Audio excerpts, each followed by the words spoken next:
All right. So by way of introduction, again, thank you so much for being here. My name is Yolanda Rushdan, and I'm with the Delaware Community Foundation. My role is program officer. One of my roles is to manage our competitive grant process. Many of you know our competitive grants as being our capital grants, field of interest grants, and programmatic ones. And this year we made some changes with respect to our programmatic grants, where we're only offering them this particular cycle that we're in right now for capacity building grants for BIPOC leaders and communities. Those are our programmatic grants. Years past, it's been for youth, it's been for Latinos in Sussex County, and I'm forgetting one. No, it was youth grants and then grants for Latinos. But this year, last year we kicked it off, and this year we made our intentional focus to be on BIPOC leaders and BIPOC communities. So again, thank you for being here, and I'm going to punt it over to Sarah in just a moment too. Right. Well, good afternoon, everyone. I'm Sarah Grunwald. I work with Yolanda at the DCF on the community impact team. So I've had an opportunity to meet with a lot of you, whether it's through our grant programs or the other things that we do, which are our big and small programs in the community. So great to see you all again. Thanks for being here. I think Yolanda's going to throw a couple slides up on the screen that we will also make available for everybody. But we just want to really walk through what the objectives are of the program are, give you some examples of types of projects or programs that might be part of it. And there we go. And really walk through the application and really most importantly answer some questions that you have.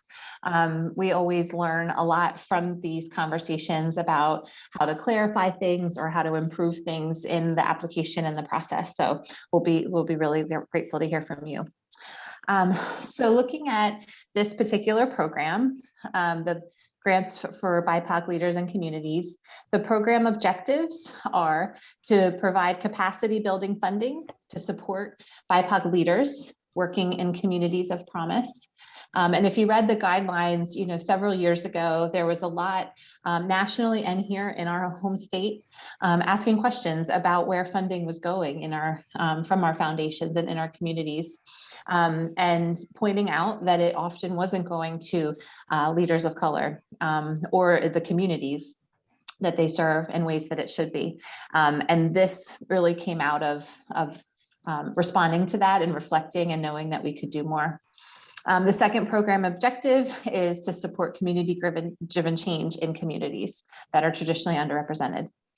Organizations can apply to one primary area. We definitely understand that a lot of what you're doing probably has aspects of both of these objectives, and that's fine, that's great. But when you go through the application, it'll ask you to choose a primary one that'll just kind of help. What it does is it sets up a different set of questions for you, and Yolanda's going to go through that later. But the reviews will kind of all be together for both of these with our committee. Only 501c3 nonprofits in Delaware and benefiting Delawareans are eligible to apply, and awards will range from $10,000 to $25,000. We're really excited this year that we're partnering with the African American Empowerment Fund of Delaware at the Delaware Community Foundation. Some of you may be familiar with that fund. In previous years, they ran grant programs separately and were able to support some really great programs in education and otherwise. And this year, we've decided to link arms and put our resources together so that we can, since we have similar goals, offer this to the community together. So really excited. So for this year, if you do follow that fund and its grant opportunities, it won't have a separate one this year. And we don't know yet what future years are going to look like. To give you an example, Yolanda mentioned that this is a new grant program for us. We started last year, we called it Leadership in Community, and evolved the title a little bit this year.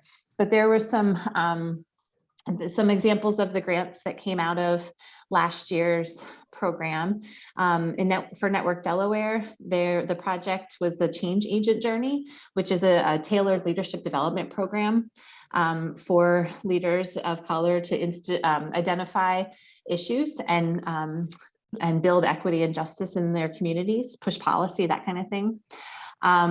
For supporting kids, and I know Louise is on the line. This was a more discrete project around some certification for the executive director and also supporting one of their core programs. And lastly, for Nuestras Raíces, this was an emerging leaders development program that really focuses on accelerating diverse talent of entry-level managers and director-level positions to kind of continue to move them up those leadership positions. We share these examples just to share that there's such a range and wealth of things that we think are going on in the community. We know that, and that this grant program could support. So some examples of what funding would go towards. In programs and projects that will strengthen an organization and allow it to more effectively and efficiently advance its mission. So what does that look like? That could be strategic planning.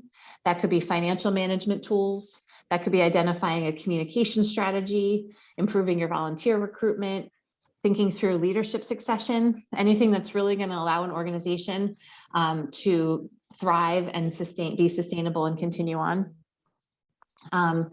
Efforts that support grassroots out organizing and advocacy. We know that this is something that often doesn't get as much funding as other programs and is really important, especially in underrepresented communities. Programs that alleviate the impact of race-based discrimination and disparities. Programs that improve the economic well-being for communities. So what does that look like? Increasing access to employment opportunities, access to education or professional development. And then really that prepare and empower communities to participate in decision-making processes. And it may be many of these again, but these were when we were trying to get a little more granular about what might be captured in these buckets. These are the examples we had. Okay, next, how will these applications be reviewed and evaluated? And we have a rubric that's on our website that you'll be able to access that gives a lot of specifics, but these are the big buckets. So there's 4 main buckets that the review will take advantage of.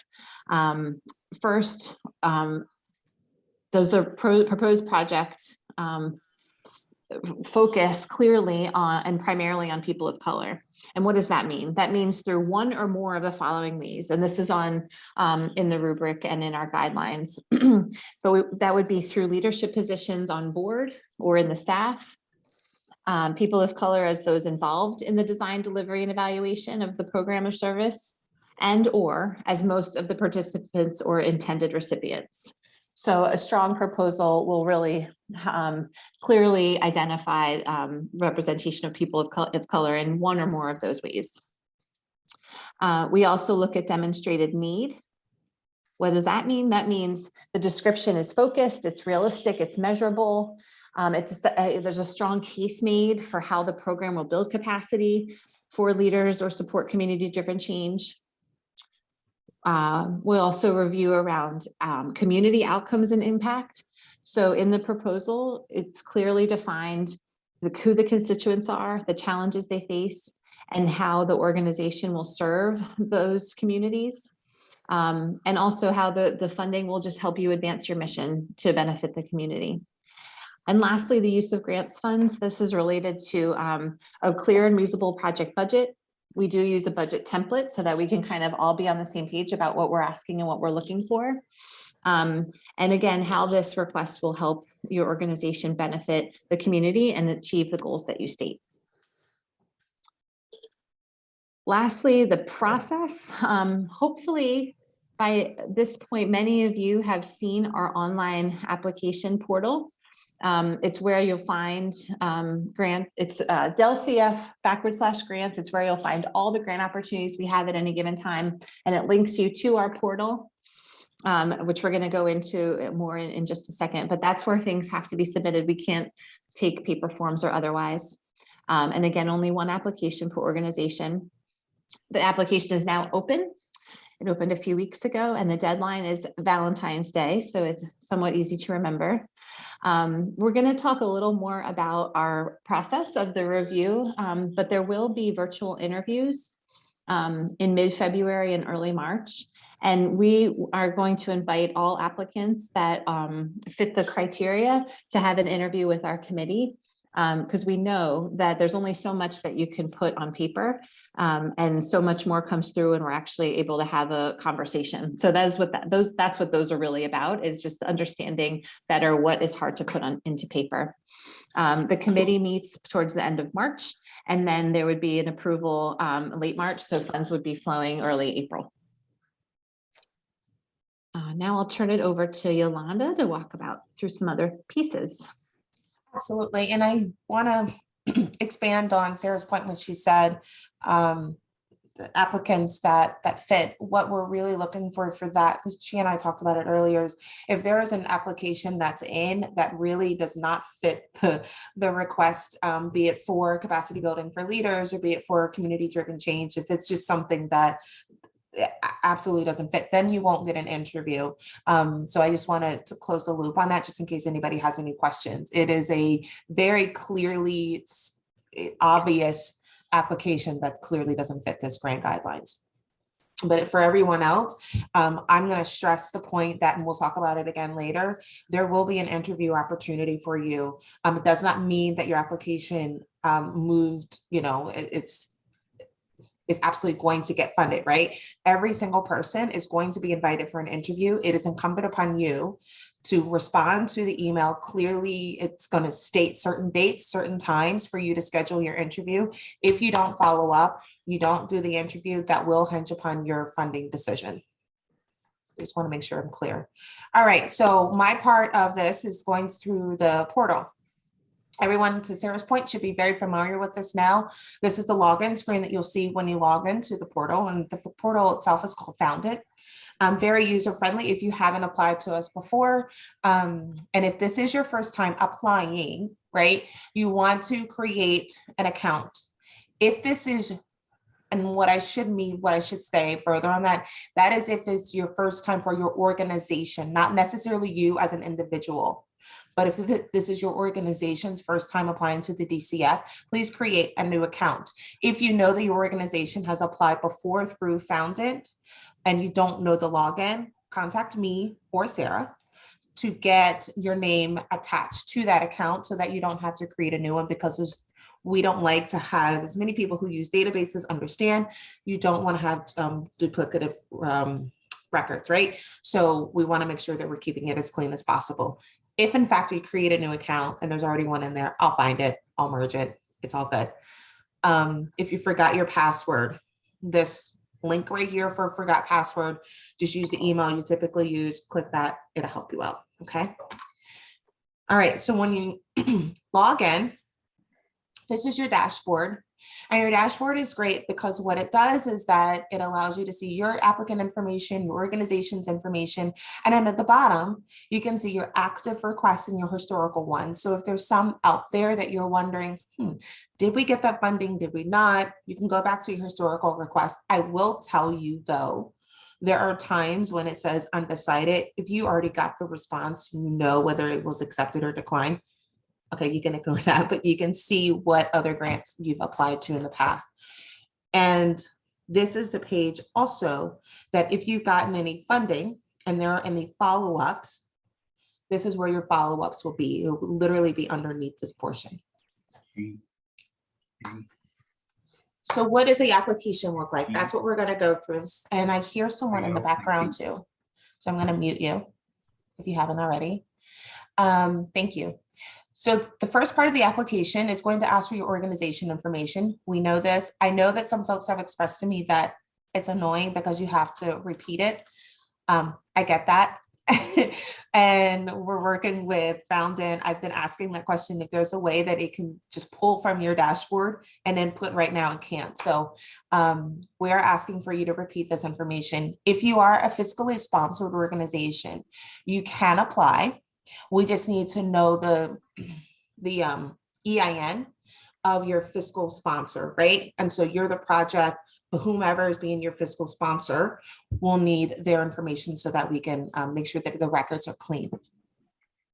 A new question we started to ask is this NTEE code question. Why are we asking that?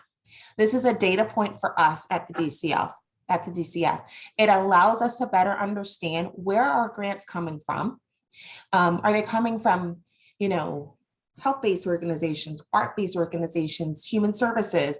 So that's why we're asking that. If you don't know your code, it is on IRS website. I think it's also on your IRS determination letters, but there are easy ways for you to get this information. And of course, we want your mission statement and your operating budgets. Okay, the mouse is the only thing that's making me move forward. All right, proposal information. This is for either one, but you'll give your summary descriptions. I know that there's character limits. I know that that's also a frustrating point for folks, but that's why we do the interviews. So what do you include in your application? You include information that's going to allow your app to stand out from others. Only include what's critical. Don't forget that you'll have your interview. And so if there's fluff, just get rid of it and just only include the critical information that's going to allow your organization and your app to stand out and make people say, I want to learn a little bit more about this. Desired timeline. That is a narrative response. And whenever we're thinking about things, whether it's capacity building for leaders or doing something for our community-driven change, we do have in our minds, okay, this is how much time I think this will take. This will take me a year, right? If it's capacity building for your board or for yourself, or if it's something that is going to be multi-year, put that in here.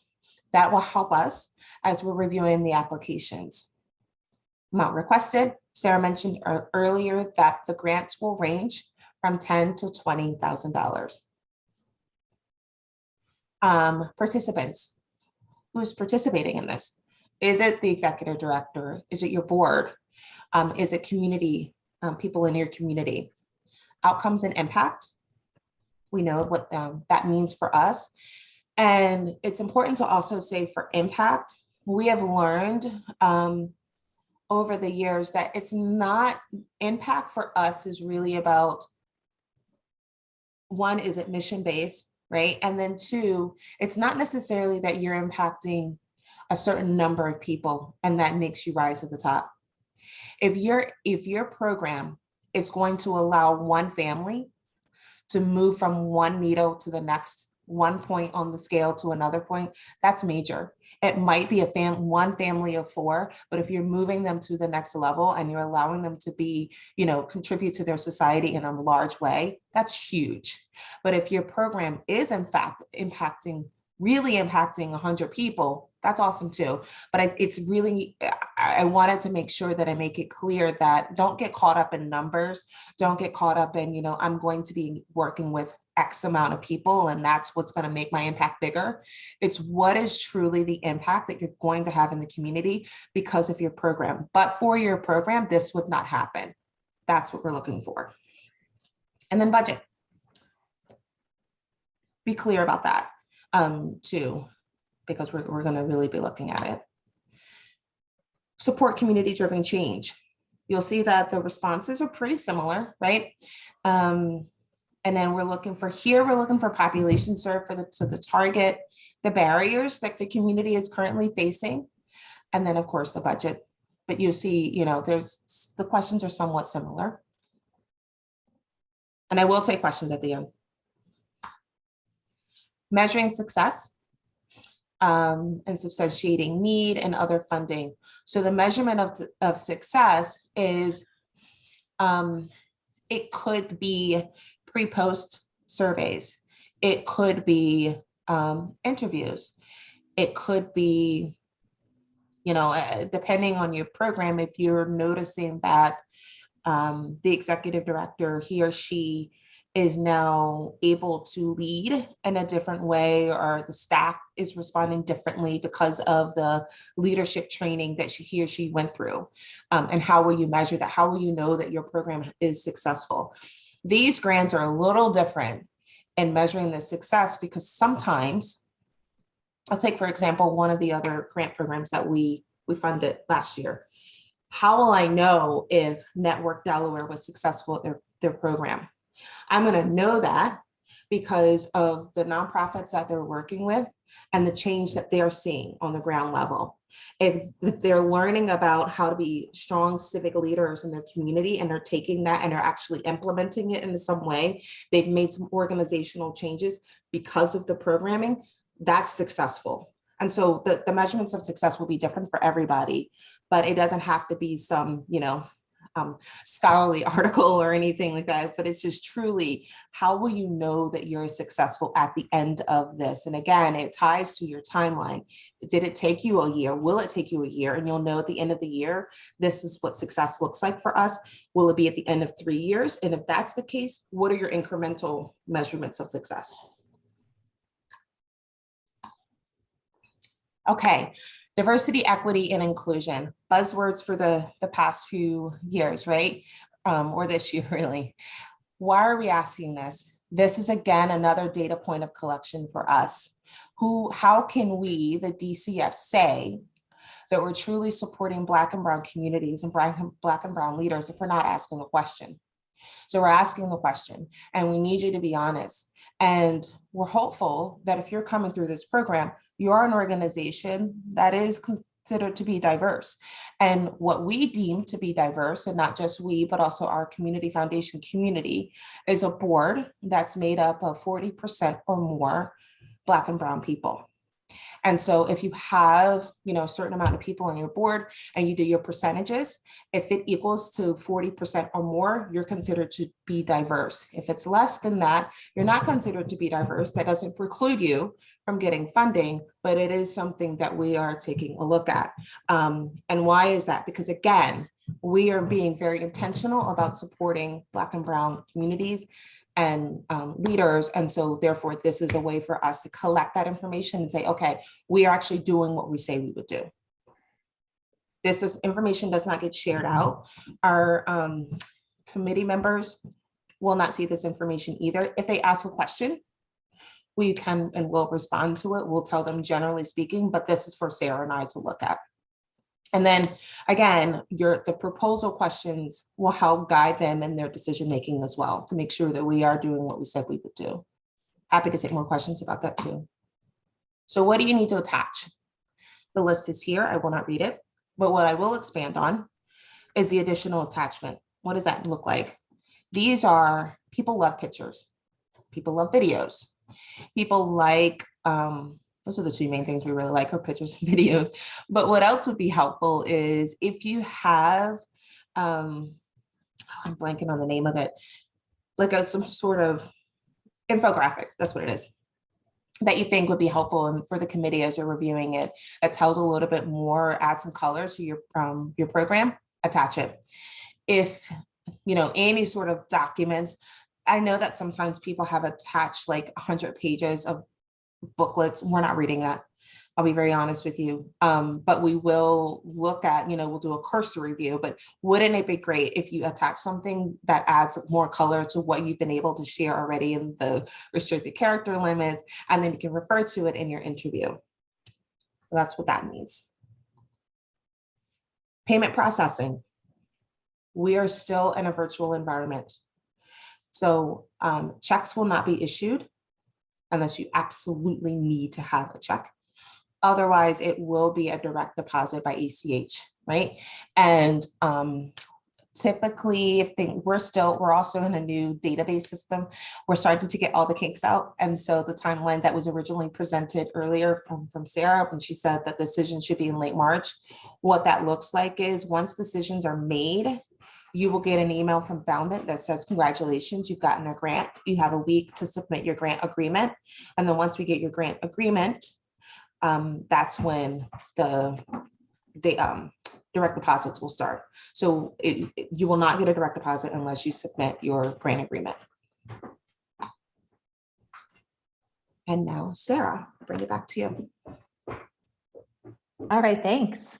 So we've covered some of this a little bit, but just to review, because it's a little bit different from how we've done our review and evaluation in the past, and hopefully to your benefit. But the DCF staff, we review all the completed applications. And again, if it's just totally not aligned with, the criteria of this grant program, it wouldn't move forward. But if it does move forward, then it gets assigned to an evaluator on our committee, which is comprised of volunteer representatives external to the DCF, which really helps us provide get an unbiased evaluation to move on to the next step. I mentioned our partnership with the African American Empowerment Fund, so we have members of their steering committee on the review team. We have representatives of nonprofits from throughout the state, some retired attorneys, some justices in our state system. So we have a really great grants committee, I have to tell you. And so they'll start working on reading through, coming up with, okay, what do I want to learn more from this organization when we sit down and meet with them for an interview. And all applicants will have that interview, again, virtual. And through that, we're going to learn a lot. We did it in our last round. It makes the job even harder of kind of getting to the next step. But after that, the committee then comes back together and makes some recommendations about where the grants go. We wanted to share with you that last year during this process, there were several organizations that, because of the potential of what they were doing and the impact in the community, and the alignment with what we were trying to do, we offered to them that we might work with them on a longer term basis. So what does that mean? It means that we sat down and helped shape, okay, here's what a first year set of goals will look like for our work and beyond. And what that enables is that after the first grant year, they don't have to go through the whole process again of application. There will be a touch point to see if continued funding makes sense. But if it does, then we can move forward in that way. And so it's not something that fits every single application, but if during the committee discussion, we feel like there is a great potential for that, then I will reach out to you to talk through that and see if that's something that you would even want. Because like I said, it would mean we would be touching base more frequently so we can understand your progress with the intention of building a relationship beyond just the 1 year of our typical grants. So that would happen. All the organizations get notified of the final decisions, as Yolanda mentioned, and then you would get that prompt for the grant agreement, and money would flow. So if you do receive a DCF grant, again, grant agreement, so look out for these emails they're automatically generated from our system, that they're not going into spam, because it's the way we communicate, so we can keep a really good history of all of our communications. Spread the word. We have great toolkits for our grant recipients to help spread the word, and we want to also do the same, so share with us what you're doing so we can help lift you up as well. And then there's a requirement to do a summary throughout the year. We have a midterm progress report that's done in a virtual conversation. So it's not a lengthy, onerous kind of written report, but just we'd love to know what you're doing midway through the year and then at the end. And if you don't receive a grant, you can apply in the following cycle and for any other grants. And I should mention that even if you do receive one of these, it doesn't make you ineligible to receive a different DCF grant. Okay, these are pretty standard, and I won't read through them all. They're on our website, but they're the purposes that are not supported. There's often questions around both the education piece, so public or tuition-based educational institutions are not supported. And then the other one that comes up a lot is the religious organizations. So if the purposes put forward are based on religion and faith, then it's not something that we can support.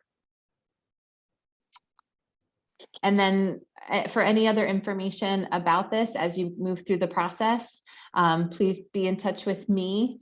Yolanda will not be available for this grant cycle for good reason. She's welcoming her second child in just a few weeks. So I will be your main point of contact. And I'll try to keep you updated and connected as well as she does. So, so from there, let's see if anybody has any other questions. I know there was a few things in the chat that people put forward. If there's anything else or people want any clarifications, please let us know.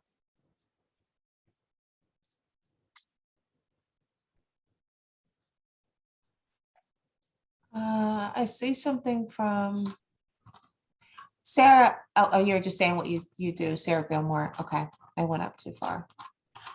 I responded to two in case you didn't see it in the chat. There was one question about, so everybody can hear it, about this number of people to bring to your interview team. And 1 is fine, 2 is fine. I wouldn't probably go more than 4.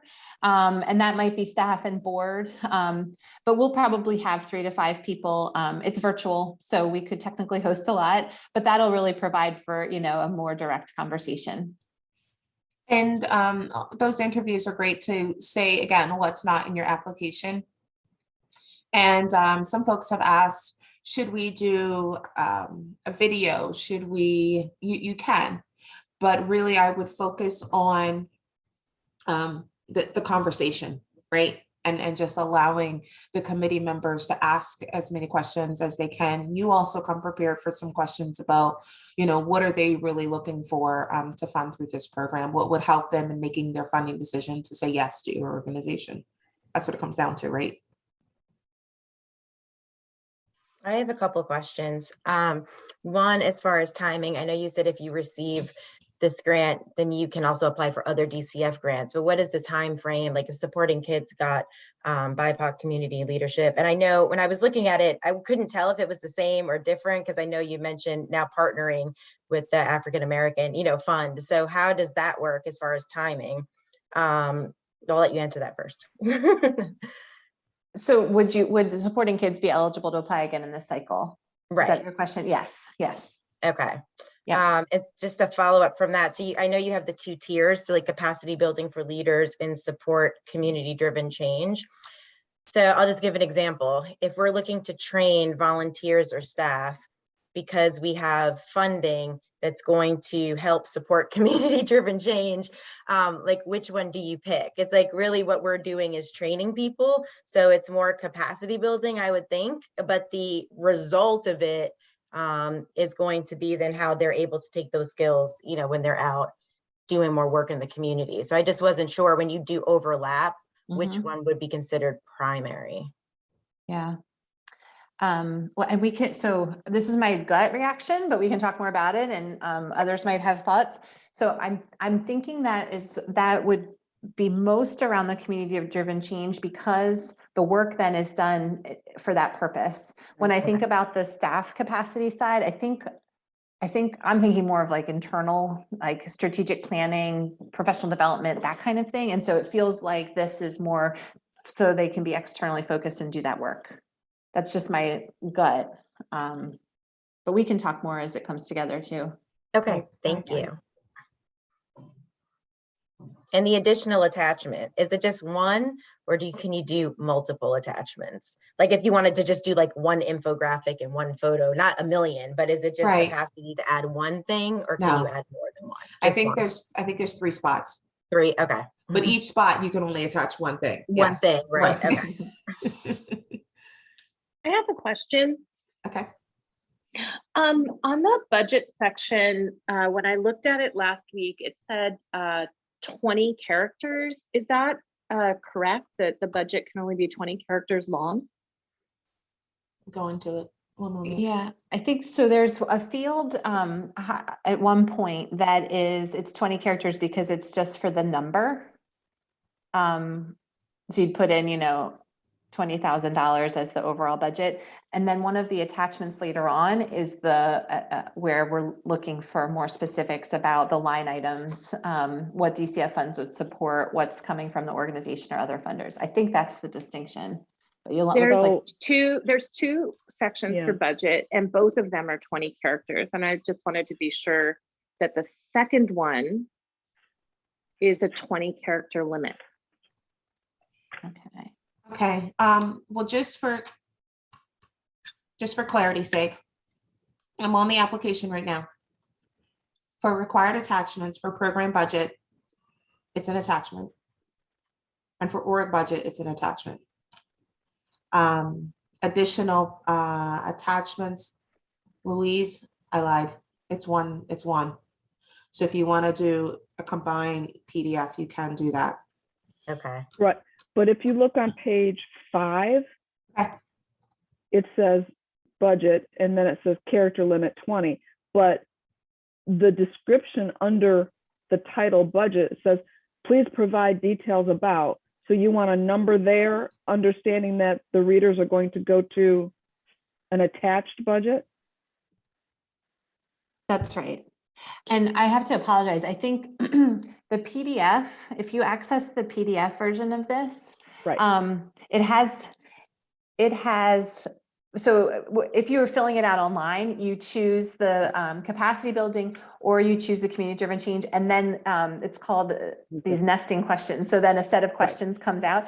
The PDF includes both. So that's Okay. why there's some duplication, because you're seeing both of those sets. Yeah, so that makes sense. Okay. But anyway, back to the budget. Yes, the budget number, and then where there will be the attachments. We could be more clear about that, because there's additional attachment piece might be where you include a quote or otherwise that, or you could merge it together with your budget upload, because that is a one upload spot. Okay.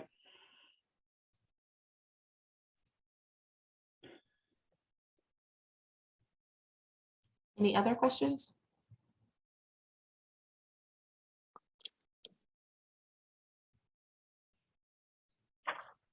Well, For the board list, what data do you need in the board list? Do you need email addresses, phone number? What do you need?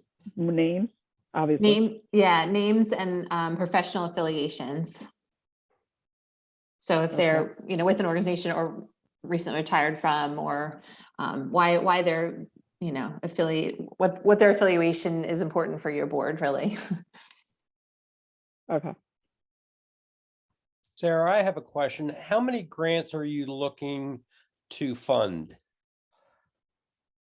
That's a great question. So we have, for this this grant program, we have a pool of resources around $250,000 to $300,000. So it depends on what the requests come in at. Really, is how we'd be able to divvy those up. Okay. Yeah. Thank you. Yeah, of course. And I should mention too, this doesn't come up as much in these kind of grant programs. It comes up more in our capital grant programs where partial funding can be more useful. That doesn't tend to be the case in programmatic. But if there was ever a consideration that the committee said, well, we could do partial, we would have that conversation with you to make sure that would even have the, be helpful. Okay. all right. Well, thank you everybody for your time, and everyone that registered will get the PowerPoint presentation so that you can reference it. And the recording, like Sarah mentioned earlier, will also be on our website. Yeah.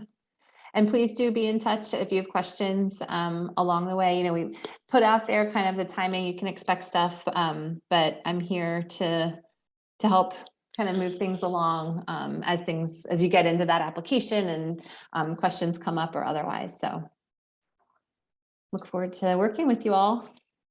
All right, have a good one, everybody. Thank you. Thank you. Happy Take Monday, care. all. Take Bye-bye. care. Thank you.